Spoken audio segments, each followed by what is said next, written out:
Hello, ladies and gentlemen. Welcome back to the channel. I hope your day, your week, and your weekend have been going very well so far. This is Clash of the Titans, a video series here at Guy Boston Sports, where I go through each and every single ranked on ranked matchup throughout the entire college football season, giving you guys deeper insight, deeper analysis, but more importantly, more picks for each of these big-time pivotal college football showdown. In today's video, I'm breaking down number 10 ranked Texas going on the road in Athens, Georgia, taking on number 5 ranked Georgia in a massive SEC battle. I know I say this a lot in this video series, but has massive implications for the SEC championship, the college football playoff, everything. This is the biggest game of the year for both of these teams.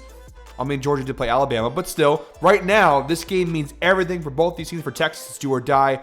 And as always, guys, I've got some really great picks to go ahead and share with you. But first, as always, people, please make sure to go ahead and hit the subscribe button, hit the like button, and drop a comment down below. It helps the channel grow, and it really does mean a ton to us. Also, guys, let me know down below in the comment section who you think is going to win this big-time matchup between Texas and Georgia. Comment down below any favorite plays you like, so on and so forth. And make sure to check out the rest of the college football content here on the channel. I already have 2 other Clash of Titans videos out this week. We have Notre Dame Pitt and Oklahoma, Alabama. And then we also have our full Week 12 college football picks video out on the channel as well. With all that out of the way, guys, let's go ahead and break down Texas, Georgia, starting off with our first of 3 picks in today's video, and it is a spread pick. I am going with the Longhorns here, plus 7.5 on the spread. Now, if you watched my full Week 12 pick slate video, I did give this pick out already in that video as well. I do like Texas a lot in this spot. Now, the actual spread is 6.5 points. If you watch my videos for a while now, you know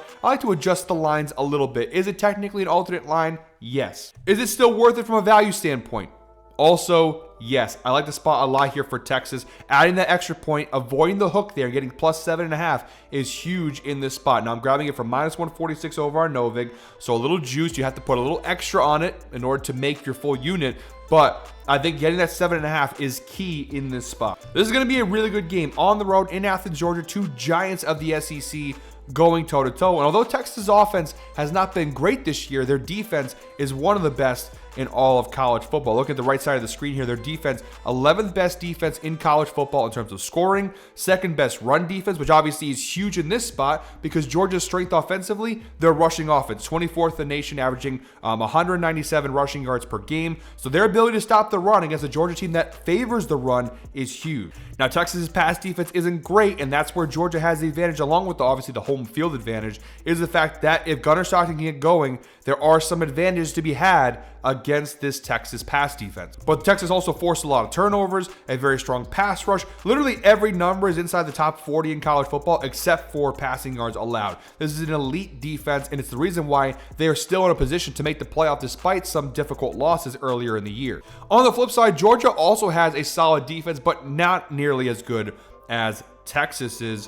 They don't really have a pass rush, tied for 122nd in sacks allowed. That's huge because one of the areas to beat Texas this year has been the offensive line. They haven't done a great job at protecting Arch Manning this year. That's the one area you've seen teams kind of go after Texas. Georgia, unfortunately, does not have the personnel or the strength to go ahead and do that. Again, tied for 123rd in QB hits, tied for 122nd in sacks per game. They don't really force a lot of turnovers. To be fair, though, Texas doesn't really turn the ball over all that much.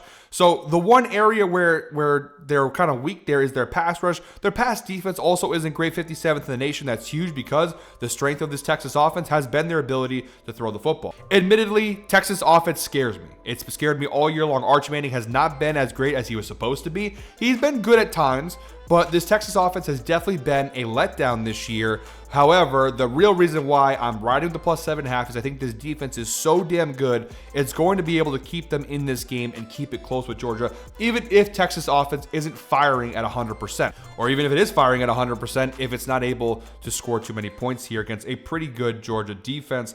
Overall, Texas has a 22% cover rate on the spread this year, which isn't good, but this particular line of plus 7.5, you have an 89% cover rate on the year. The only game this season Texas failed to cover the spread of plus 7.5.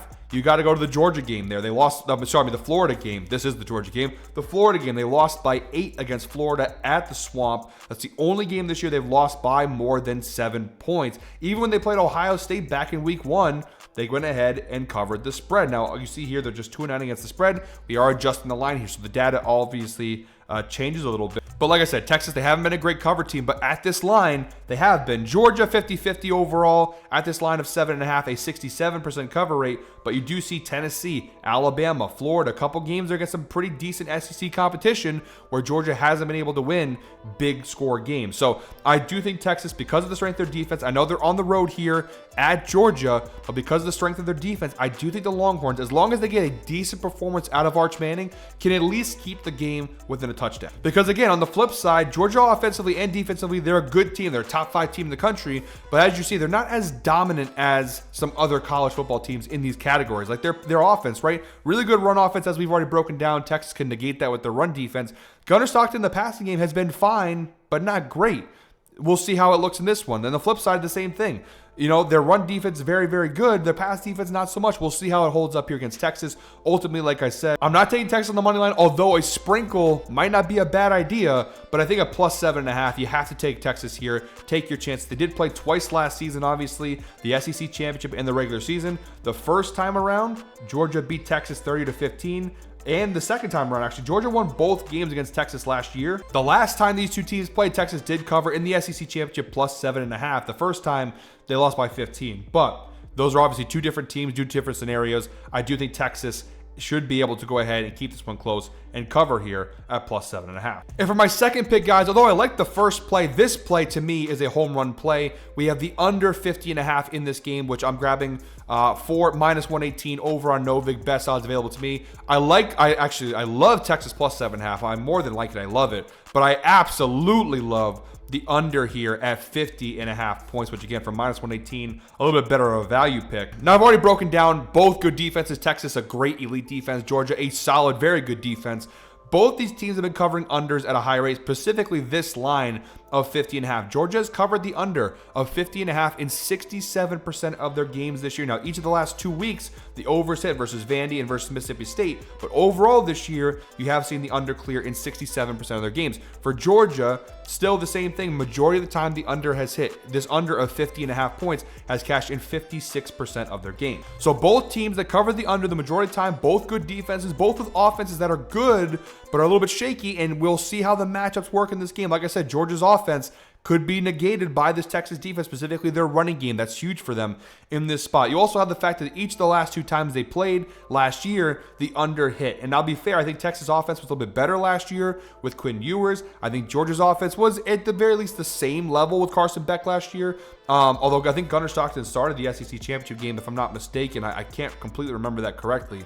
But we did see the under obviously cash in both of those games last year. So I do think in a defensive battle, tight physical game, you're going to see the under hit in this spot. So I like the under a lot here. By the way, last little point here, the insight provided by Outlier. The under has hit in 6 of the Longhorns' last 6 games versus top 25 scoring defenses. Again, 2 elite defenses here, should have an under on our hand. And real quick, guys, before I talk to you guys about the final play in this video, which is a player prop, I want to give you a word from our sponsor here, Novig. Guys, if you have not dabbled into peer-to-peer exchanges, you are absolutely missing out. Using Novig gets you unbeatable prices and lines on just about every game. Why, you may ask? Because as other users setting lines, the users are setting the odds, not the big-time sports books. Peer-to-peer is growing at an absolutely crazy rate, and you don't want to be late to this, guys. Sign up for Novig today. Use the link down below in the description. Bet $5 when you use our link and get $50 in bonus bets. As you can see, both plays so far in this video,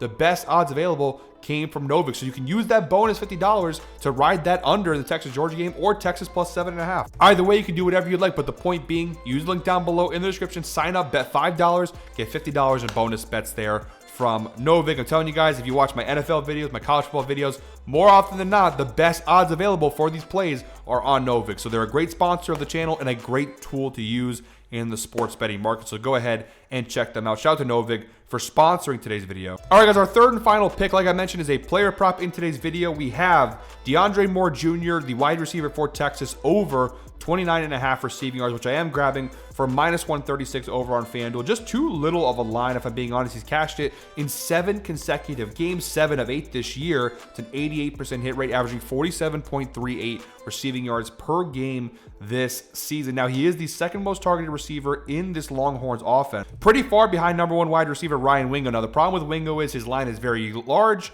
and you got to add the fact that, you know, his cash rate hasn't really been there considering where the line is at for him in this game. I think DeAndre Moore, who is second in target share, 12.9%, is a safer play. The line's much lower, and although he gets fewer targets, he's still getting at least, if you look at the target numbers over the 8 games this year, at least 3 targets in every game this season. He's gotten 4 or more in every game except for 2. The Oklahoma and Kentucky games, he had 3. But even though he's getting fewer targets, he's catching balls at an 80% rate. So even if he only gets 3 or 4 targets, as long as he's making those catches, that's the key thing here. You also have the insights provided by Outlier, which indicates DeAndre Moore Jr. has exceeded 32.5 receiving yards in 6 straight games. Again, we're getting it for 3 yards less at 29.5, but even at 32.5, he's been cashing this line in 6 consecutive games.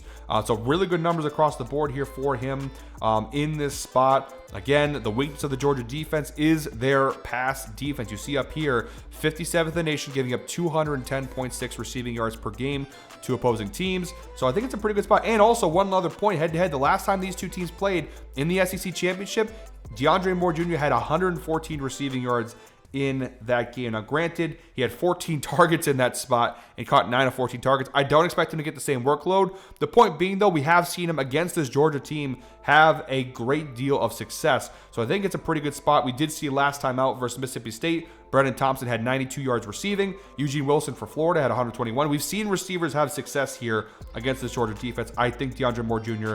can do it again in this spot. So guys, that is it for me today. Thank you very much, as always, for watching. One more time, please make sure to go ahead and hit the subscribe button, hit that like button, and drop a comment down below. Until next time, guys, I hope you're all winners. Let's go ahead and make some money.